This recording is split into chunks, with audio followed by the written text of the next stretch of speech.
Welcome to the Salmon Runs YouTube. Enjoy the video. You start with administrator rights because removing system components needs elevation. Open Start, type Control Panel, then go to Programs and Features. This gets you straight to installed components. Once there, click Turn Windows Features on or off and wait for the dialog to populate.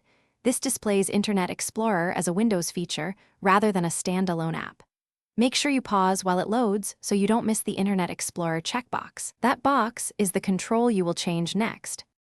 Now uncheck the Internet Explorer entry. Doing this tells Windows to remove the feature from the OS image.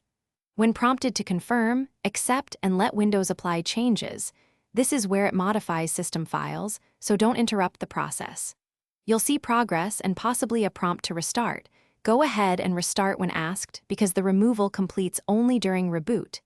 If you must pause, save work first. Otherwise, let the system finish and return to the next steps after the restart. After restarting, verify that file associations aren't still pointing to Internet Explorer by checking default programs. Change associations if necessary. Run Windows Update to ensure any reinstall protections or related updates are handled. This keeps the system stable.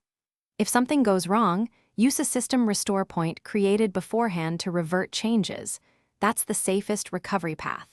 Finally, if residual shortcuts or links remain, delete them manually and reboot again to confirm the environment is clean and functioning as intended. Thanks for watching. Consider subscribing if we helped you.